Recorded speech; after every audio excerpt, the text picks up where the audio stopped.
talk to you about the two most important things that exist for all people. And even more so, I want to talk about what we must leave behind to be remained in the history books. So what are the two most important things for us? The first, without doubt, is our survival. And the second is that all of us must be free. For me, and for probably all of you, it is quite clear why these are the most crucial things for us. But how are we to achieve them? How are we to survive freely? In order to guarantee our survival, we must regain control of our surroundings. And by control, I don't mean manipulate or exploit, but rather responsibly and attentively take care of it. This cannot be done if everybody is committed to just being a component in a larger human system. In order to be free, we must leave behind any element that has the potential to dictate our lives. It's true that before the 5 hard years, governments and capitalism sustained us, supplied our food and water, and gave us energy for all sorts of uses. However, those needs could be easily met using our own abilities and without compromising our freedom. We've already proved that this is feasible. In order to utilize those abilities of ours, we need space, don't we? Without a piece of land, we are like a painter with no canvas board. Thus, the way to achieve human survival and freedom is to introduce a new human right, the right of any group to acquire a free plot of land that would serve as a homestead. No one can hide the fact that there is more than enough land in the world on which people can live and grow their own food. Units of 6 people should have a plot that is equivalent in size to a football field. There is more than enough land in the world for that purpose. Before the hard years, we were part of a human system that restricted our lives to the service of collective and the economy. It was this lack of freedom and lack of control of our individual lives that led to the hard years. When people are not dependent on a roof organization, they can live off their own land, and this will certainly ensure our survival. Not only will we have the ability to take care of ourselves, but we also will have the whole body of human knowledge at our fingertips. Using the new web, we can take advantage of the experience and knowledge of others. Large systems always fail at some point. We experienced this not so long ago. When people take care of themselves, they are obliged to be creative and find solutions to problems that crop up. In such a case, when a crisis hits, we'll already possess the basics and thus have the ability to creatively survive by finding appropriate solutions. Large systems are inevitably complex and wrapped by bureaucracy.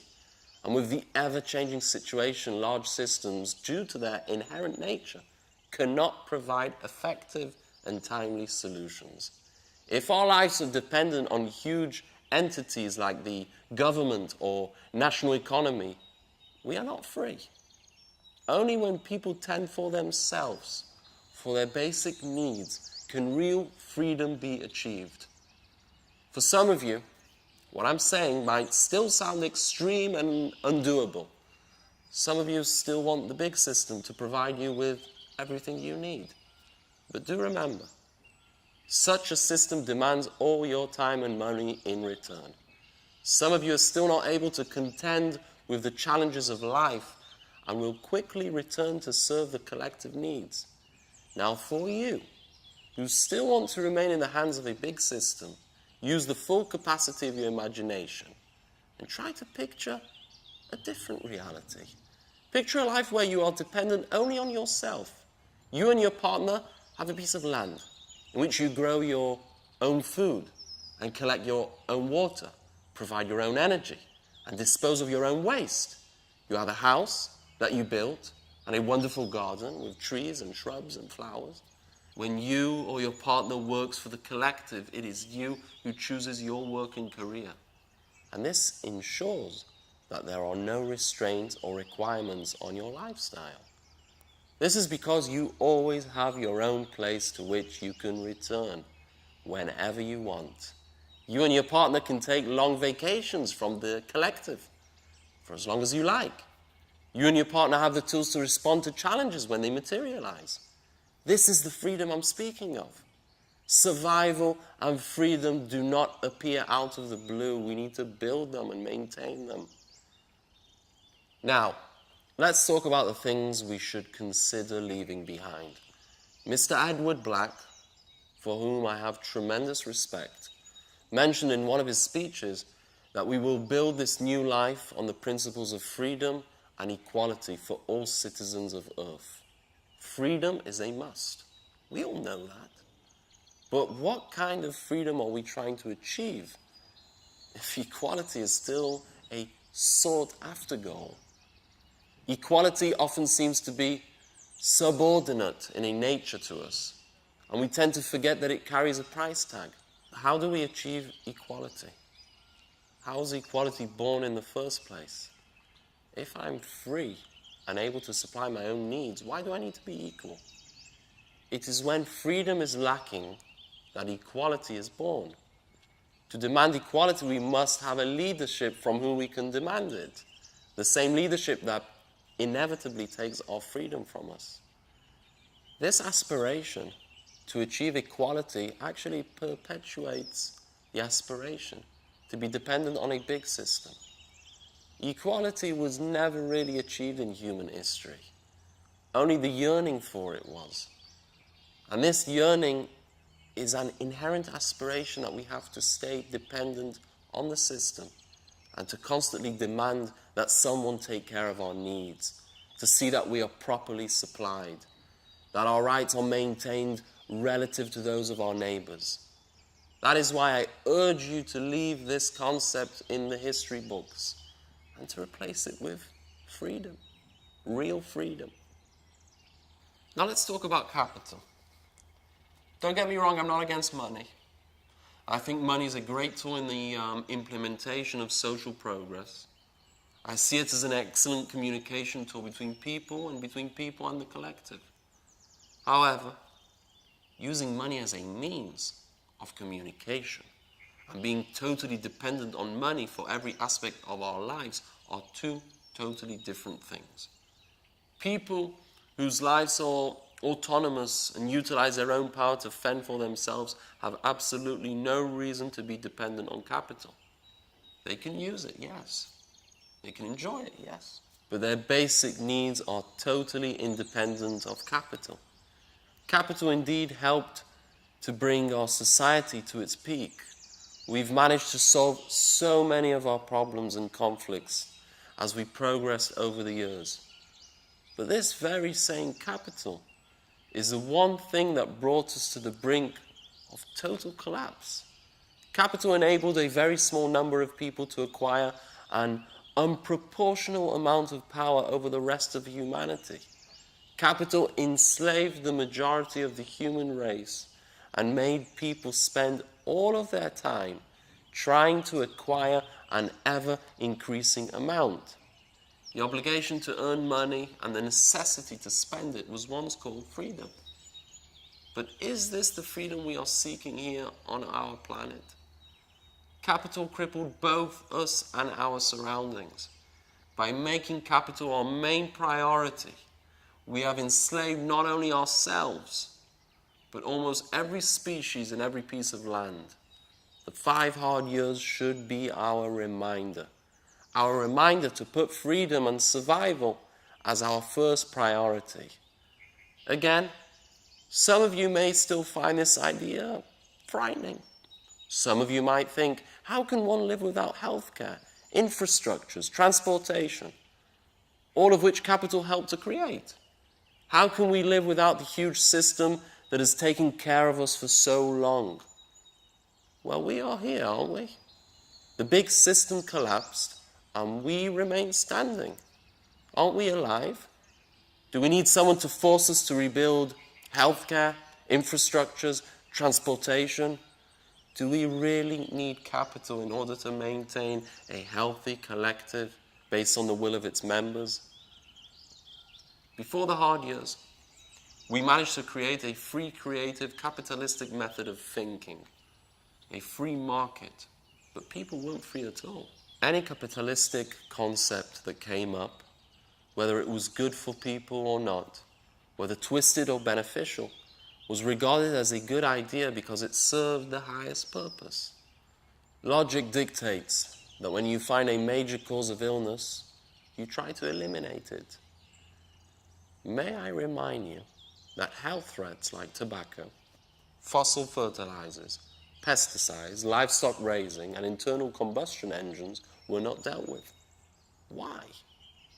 The same system that took care of us took care of capital first. We've almost lost our whole planet in the interest of capital. Today, we must reprioritize. Today, we must put ourselves and our planet above any other system that might present itself as our new caretaker or savior. Capital should be left behind for good. From now on, nobody, whether it is a human or any other life form, nobody should rely upon the human system in order to survive. It is our duty to move capital to the history books and to bring back our power and belief in our own abilities of self-sustaining. Now, one may ask, what kind of system will replace the capitalistic one? What kind of a system is to be built now? In other words, who's going to take care of me? This leads us to another concept that we must consider leaving behind: subordination. For hundreds of years and long before the capitalistic era, we were disciplined to govern or to be governed. We knew no other way. People were afraid to break free from this thinking pattern, for they feared society might collapse. Even in the so-called free capitalistic era, people who did want to self-sustain were in the most cases prohibited from doing so. And I ask why? Why are we so afraid of letting ourselves be free? Is our trust in ourselves so low that we condemn ourselves to be eternally chained? Do people really need to be subordinates in order to sustain a healthy collective? Can you see the absurdity that lies within these questions? Even after creating our new society together, preconceptions still arise in our minds. And as I've always said, our minds need proof and not evidence. It is our job to supply our minds with such. And what better proof is there than a living society that is not subservient to any high order? The hard years were a difficult and challenging part in our human history. But during that time, we have proved that we are capable of taking care of ourselves. We have been growing our own food underground, haven't we? We've been fighting theft with our own hands, haven't we? We've accumulated water, energy, and learned to recycle. None of us required a society to survive anymore, but it happened anyway, didn't it? Once the new web was in the air and more people connected, there wasn't any need to force people to be part of a collective, to participate in a particular project. People came willingly. When we faced the challenge of establishing our server farms, our transportation, our health clinics, no money was involved, and obedience wasn't necessary. People willingly gave their time and experience for these purposes. The diversity of different ideas and approaches that stem from our lack of subordination and total freedom are the milestones and basis for this society. Control of how people act was never an element relevant to forming this new society. It grew up freely and willingly, emanating from a free, independent, and thus creative people. In the past, we were entangled in serving the system, in collecting capital status, and in fear that the system would collapse, and that if we failed to participate, that we would lose our collective security. Our community is now more secure than ever. Every single one of us knows that whatever happens, at the end of the day, food, energy, and water will be available. Every single one of us knows that whenever he wants, he can join the collective or detach himself. Our society is not based on a culture of parasites, of individuals leeching on the supplies of the collective. Oh yes, people do help each other. Emergencies do happen. But people are fundamentally independent. People are not subordinated to anyone or anything, and they are still part of a collective. We feel that we belong without being controlled. We would like all of you to be aware of that option, of that basic right you have wherever and whoever you are. Unfortunately, this reality of free people enjoying a free collective is not the one proposed by our friend Edward Black. He indeed formed a collective inhabited by well-organized people living together. This collective is a well-organized mechanism that takes care of the members and each of its parts, but demands obedience in return. Remove the leadership and the mechanism collapses. And when such a mechanism collapses, people do not have food on their plate. Is that a way to live? After proving ourselves to be capable of independence, are we going again to place ourselves in the embrace of a big system? Are we going to condemn ourselves to become a small component again? How many times do we need to see big, complex mechanisms collapse before we understand that being dependent on them is not a great idea? How many times do we need to witness the consequences of being governed on our lives, on our environment? Mr. Black puts society before its members. I say society doesn't need to be put anywhere. Society must grow and evolve from a basis of already fulfilled and secure individuals. But why do we possess this need for a system in the first place? Why are some of us still prone to be governed or subordinated? Do we have a natural inclination to be dependent on something greater than us? Some of us still surround ourselves with religions, ideologies, dogmatic ways of thinking, social movements, and much more, all of which are mechanisms that we have been disciplined to rely on. So let's talk about them. Why do some of us still fear questioning God? What kind of a God is it that demands that we should talk about it in trepidation and fear? Is this a superior God? Did we put this God on a pedestal for us to worship? Does worshipping this God serve us? Does it serve our freedom? Now understand that I don't have any desire to spread one particular belief system or another, but rather help us all to think and to consider ideas and ideologies that have been planted in our heads long before we could think for ourselves. It is time to say loud and clear that if your God does not serve your freedom, if your ideology or belief system does not serve your independence and survival, if it does not serve your ecosystem and surroundings, by all means, replace your God with another. For it is not worthy of you putting your life in his hands. Better believe in no God at all, rather than making it the center of your life. You might think that the man standing in front of you today has no beliefs, but that couldn't be further from the truth. I believe in God, but I don't feel the urge to worship it or be at the mercy of it, for it's within me. God for me is the most fundamental element in our existence. It is everything and yet nothing at the same time. I believe that God is in each and every one of us. When searching for answers, when searching for the truth and intelligence, I look inward to the God that is within me, who is not superior, not personal, and not controlling.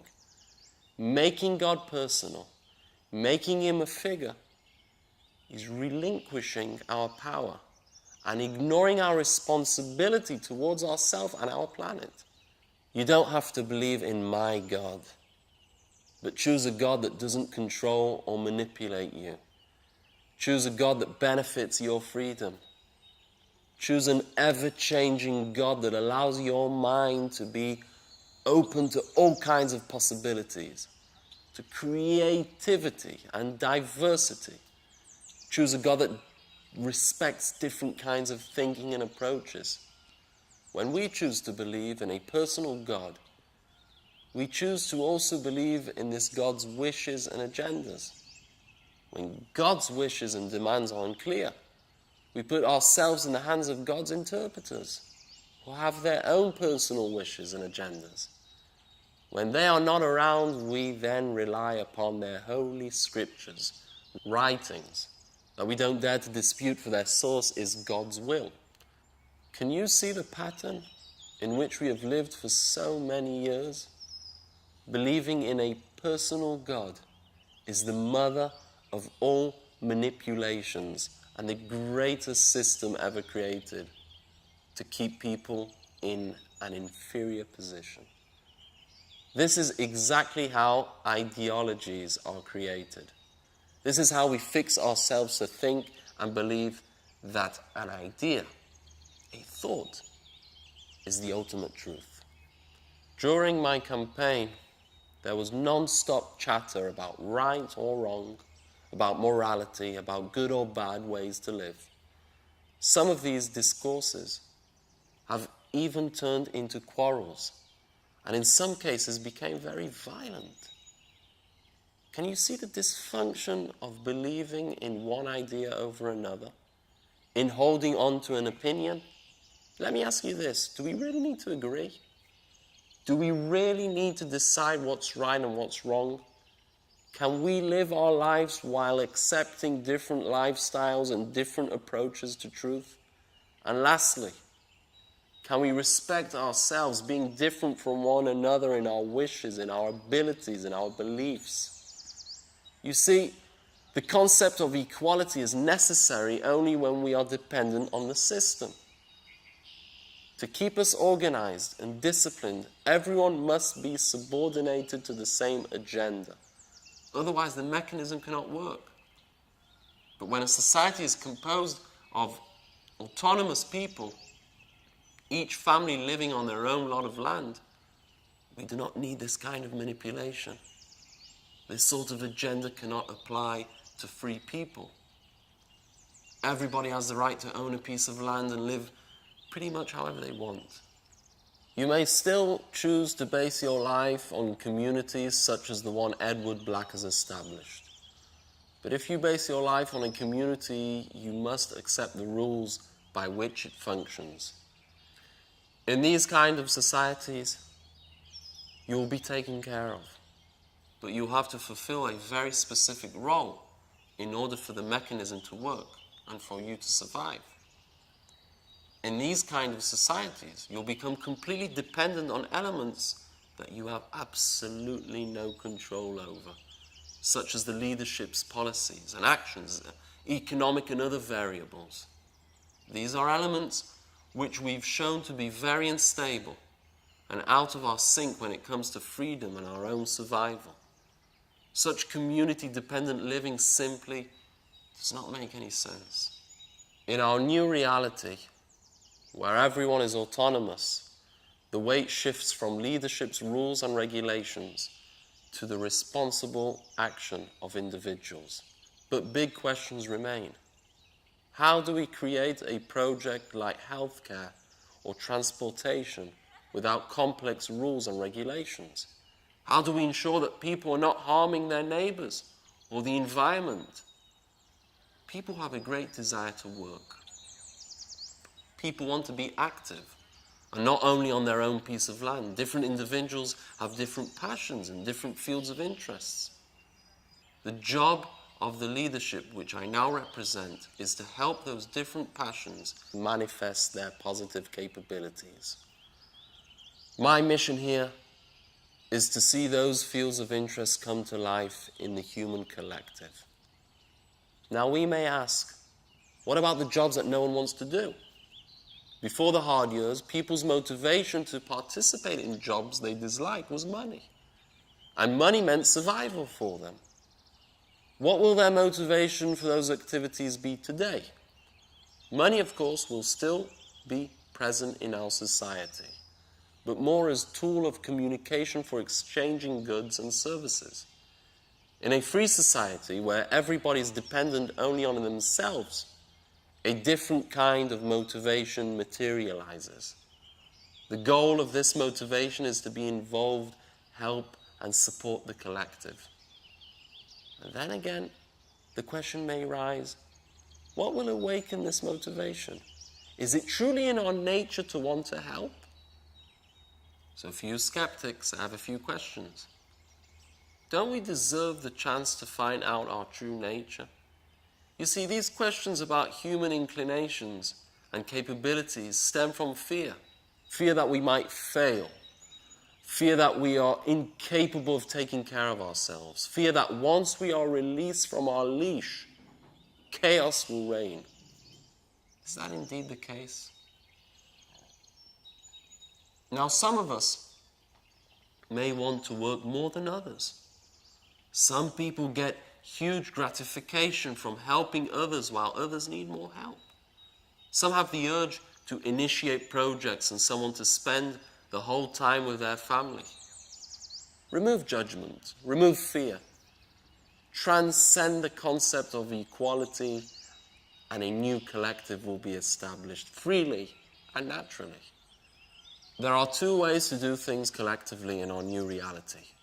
The first is with the help of the leadership, whose job will be to connect people with similar interests and desires.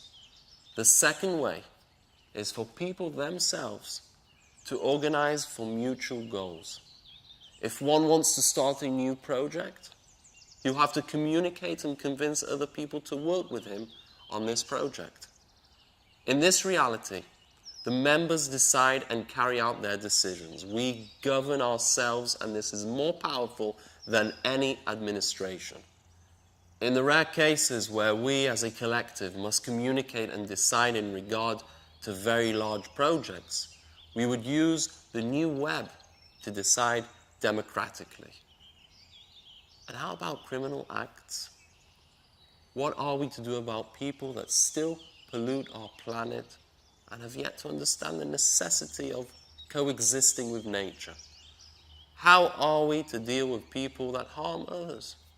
There are people among you who wish to serve in the realm of law enforcement, and it's my job and my motivation to help them manifest their aspirations.